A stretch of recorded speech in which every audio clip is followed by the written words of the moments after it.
ভুবন বাত্যকরের দাদা। বাড়ি আমার হুরকু ডাঙ্গায় থাকি জামালপুরে,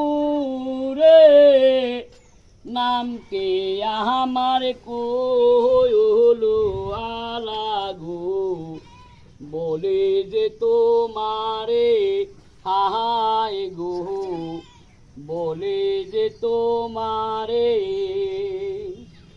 বাড়ি আমার হুরকু ডাঙ্গায় থাকি জামালপুরে,